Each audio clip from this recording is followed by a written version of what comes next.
Bitcoin just hit $100,000, but there was something even more monumental that happened at the same time.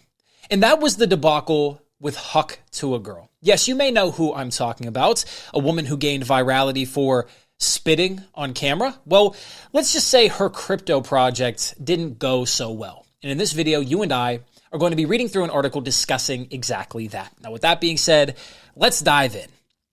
From CoinDesk, did Hawk Tuah crypto debacle eclipse Bitcoin's 100K moment? I don't know. Let's find out. One Bitcoin is worth $100,000, a milestone that has crypto OGs in a tizzy. Donald Trump is selling Doge t-shirts. It's a frenetic time for crypto. But why are my non-crypto friends texting me about it? I don't know. Hawk Tuah coin. Yep. In a very unscientific sample size of the 7 friends who texted me, whoever this person is, unsolicited about crypto this week, 6 essentially asked, what's the deal with Hawk Tuah coin? The 7th asked about Litecoin for whatever reason. Litecoin. I'm still scarred from that. In any case, that's a low-level celebrity's dalliance with meme coins.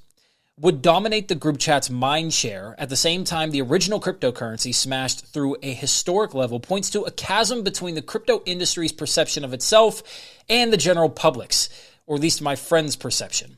When Hawk launched Wednesday, it immediately rocketed up to a market capitalization of almost $500 million.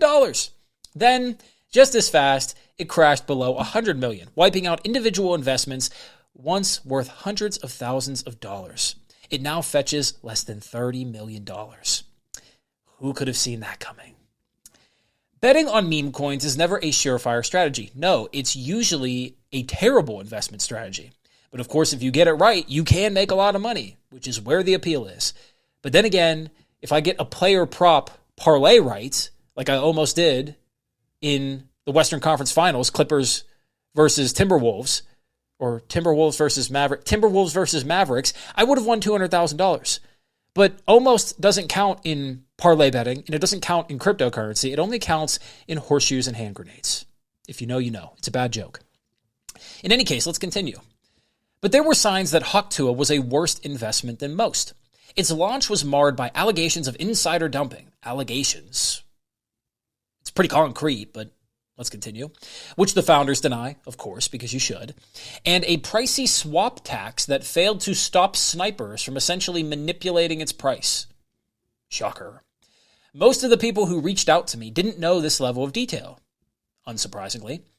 They just heard the Hawk Tuah woman, Haley Welch, had launched a meme coin and it did not go very well, as everyone should have known. But, of course, not everybody is at the middle of the bell curve. Some people are at the other side, which we pray for them. It reinforces my previous belief that it's all nonsense, said one friend who bought Bitcoin in 2020 but quickly sold. He acknowledged that Bitcoin and Ethereum's Ether may have certain technological advances, and yet the fact that essentially anyone can create a new, potentially preferred cryptocurrency at any point in time boggled his mind. I don't know why that boggles your mind, because there's nothing preferred about the cryptocurrency except for the prospect of making money. The Hawk Tuah coin, just like any meme coin, was not created as a technological advance. It's not dealing with cross-border payments. It's not trying to collateralize the system. It's not trying to decentralize finance. It's not a store of value. It's not building gaming applications. It's not building virtual realities. There's nothing going on. It's just a coin. It's just a store of value that's ephemeral. It only is attached to the person involved in the quick time span in which it will be valuable. That's it. Once the popularity fades, it's over. Just like Doge. Doge was not popular until recently. It was really popular in 2020, 2021, and then 2022, 2023, it wasn't popular. Now it's popular again, so it's rising. Maybe there's going to be some sort of advancement on that platform. Elon's talked about incorporating it with Twitter. I don't know how serious he is or even what that would look like, but by and large, it's just based on popularity. I don't know how that boggles your mind, but I guess everybody has to go through their own journey. To my surprise, this friend had not heard that one Bitcoin was now worth $100,000. The headline story, according to most everyone who works inside crypto. Most of the quote-unquote normies who reached out to me about Hawk didn't know this. Instead, they wondered if Hawk Tuah would face legal blowback. I can't help but feel like Haley Welch is going to be unintentionally responsible for some butterfly effect that ruins people's lives. I don't know how unintentionally responsible she's going to be. She was partaking in the activities. To what degree, who knows? But when you're allowing a team to work on your behalf, there's not really unintentional responsibility. There's intentional responsibility. Even if you didn't know what's going on, you hired them and or you didn't stop them. So that's not really unintentional. I don't know how that holds water in court, assuming it goes there. But let's continue. Less interesting to him was the price of Bitcoin. He wasn't interested in buying before and certainly not now. I don't like crypto, he said. Plenty of people don't like crypto. That may be why plenty of people I know are so enchanted by Hawk. It reinforces all the bad scammy notions they have for what they view as digital nonsense nickels. Of course, that's the promise and peril of permissionless blockchains. Anyone can do anything. It's the Wild West. Of the people who reached out to me, only one mentioned Bitcoin without prompting. That friend, a gold bug, jokingly taunted me for Bitcoin's failure to hold 100K for even 24 hours. Another friend who buys cryptocurrencies through Robinhood admitted he owned no BTC. I don't really have a reason why I have no BTC, he said. I guess I'm just not so mainstream. I'm riding Litecoin to the fucking moon. Somehow that's the funniest statement in this entire article about a meme coin that blew up like the Challenger in 86. The funniest statement in this is, I'm riding Litecoin to the moon. Oh my God. Look, I have a personal vendetta against Litecoin because I was dumb and I blame Litecoin for my dumbness. It's not right. I'm just going to do it because it allows me to vent my aggressions. I said in 2021, I was like, okay, well, if Litecoin mirrors Bitcoin, I might as well just put money in Litecoin because if Bitcoin goes up and I think Bitcoin's going to go up, Litecoin's going to go up. So I make money. And I did. And I made a bunch of money. And then I held the bag too long. And then I lost a bunch of money. That's it. It was my dumb choice.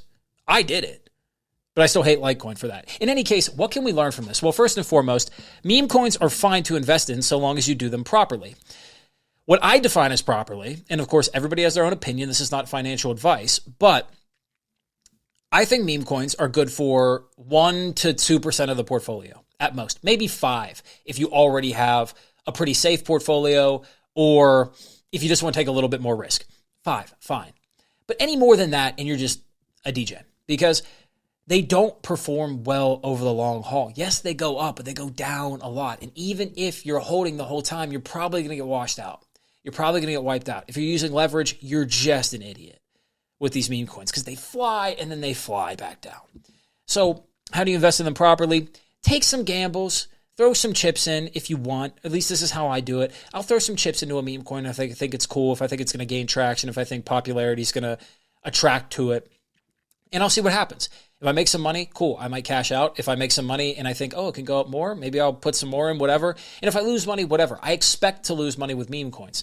The problem here is that, first and foremost, this gains more notoriety than the actual assets that are built to last. So the quote-unquote normies, which I don't want to degrade them with that phrase, but the people that just don't care about crypto, that's all they know about crypto, and that's fine. They don't have to look into it anymore if they don't want to. It's their prerogative. They can invest or not invest. That's the great part about being an investor. You can choose to invest in things or not. I think it's their loss, but that's with everything.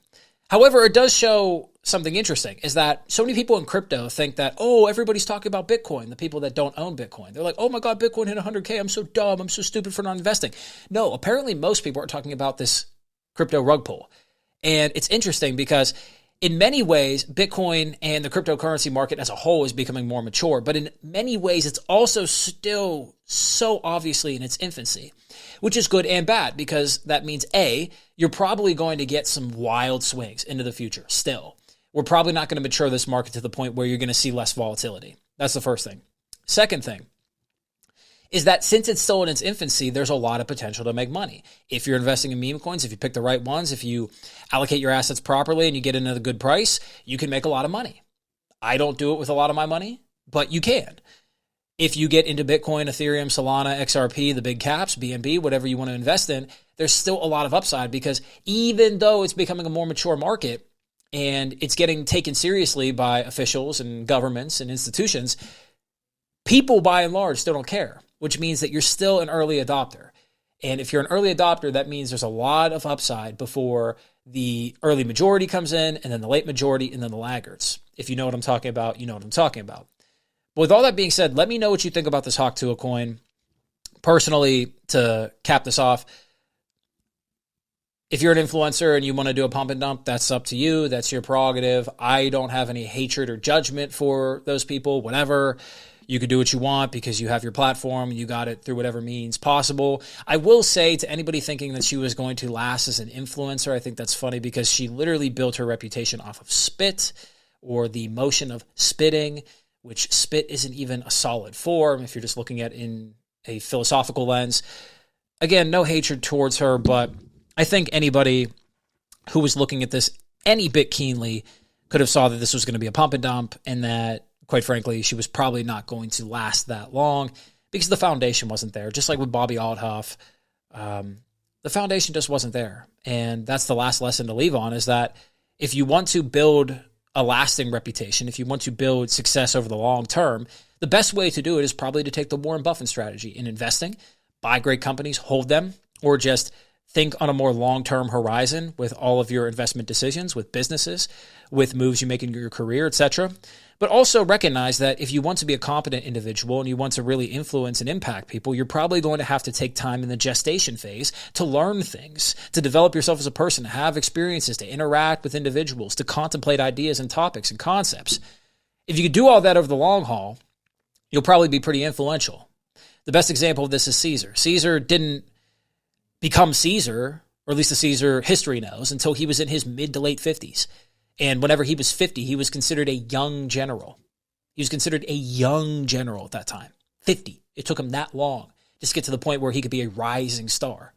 Pretty insane. But yeah, let me know what you think about this, and I will see you in the next video. If you gained value out of this, subscribe to the page, and have a blessed day.